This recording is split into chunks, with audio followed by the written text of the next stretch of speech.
طيب ييجوا كده يوم 21/3 اللي هو هيبقى موافق يوم الخميس جاي ده يقول لك عيد الأم. عيد أم إيه؟ معرفش. واحد راح من عندنا، راح فرنسا كده، رجع قال لك جاب لك من هناك عيد أم.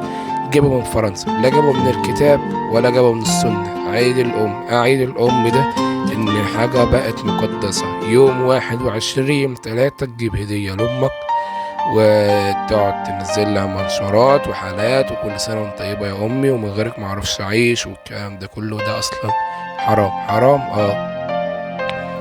وربنا قال ووصينا الإنسان بوالديه إحسانا، ما قالش بقى ووصينا الإنسان، لا، إحسانا بقى دي شملت كل شيء، المعاملة الحلوة وكل حاجة. انت واجب عليك انك تجبر بخاطرها وتجيب لها هدايا والكلام ده كله، بس مش في يوم مقدس.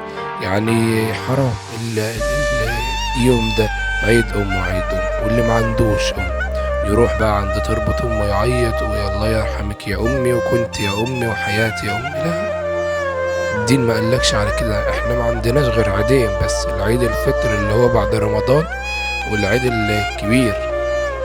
مفيش لا عيد حب ولا عيد جواز ولا عيد طلاق ولا عيد أم ولا عيد أي حاجة.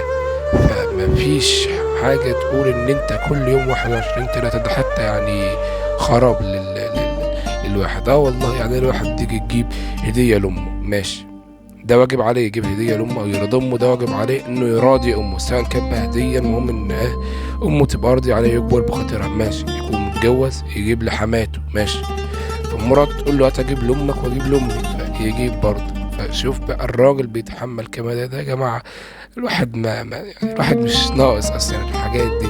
هي كلمة كل سنة وأنت طيبة يا أمي، أو كلمة، أو تبوس في راس امك او تبوس ايد امك وخلاص على كده.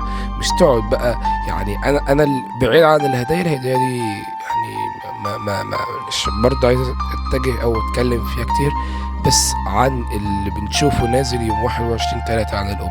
تلاقي البنت منزله لك عن امها وربنا يخليكي ليا يا امي وانت يا ام وانت، وهي اصلا تلاقيها مطلع عينها في البيت. تقول لها قوم اعملي حاجه، قول لها لا. قوم اغسل المواعين، لا. قوم اعمل، لا. اللي منزلة انت يا ام وانت. فتلاقي واحد شاف الحالة صاحبه او حد منزل عن الام يحزن ويعيط يقول فينك يا ام، يعصر كده برضه. هو الحركة دي برضه يعني بتضايقني، اللي هو يعمل يعصر ليمون كده. طب ما خلاص يا عم الحمد لله، يمكن كانت تبقى معاك عايشة وشايفها في المستشفيات وشايفها تعبانة ومريضة ومش قادرة تقوم، قول الحمد لله وخلاص. يعني ربنا ما توفهاش الا الخير، ما خدهاش عنده الا عشان حكمة انت ما تعرفهاش. ودي سبب الحياة. كل حاجة بتحصل حلوة ووحشة ده بتكون خير لينا واحنا مش عارفين. فبرضو الواحد لازم يتأثر برضو، بس يعني الواحد لازم يتأثر لما يشوف واحد منزل حالة عن الأم والكلام ده كله. انت بينك وبينها كده كل سنة وانت طيبة، ابعت لها جواب، اكتب لها جواب، بعت لها رسالة واتس، هات لها هدية يا عم ماشي. لكن حرام عليك، راعي شعور اللي ما عندوش أم وراعي شعور اللي ما عندهاش أم. بلاش تقعد تنزل يعني راعي شعور اللي ما عندوش أم واللي ما عندهاش أم. بلاش تقعد تنزل حالات وكل سنة وانت طيبة يا أمي وانت معرفش يا أمي. لا، الدين ما قالكش كده. ما تكسرش بقلب حد ولا تكسر بخاطر حد بحالة زي كده. انت ما يبقاش قصد في نيتك حاجة، بس اللي هيشوف الحالة ده يحس بحاجات انت ما تحسهاش. وبقول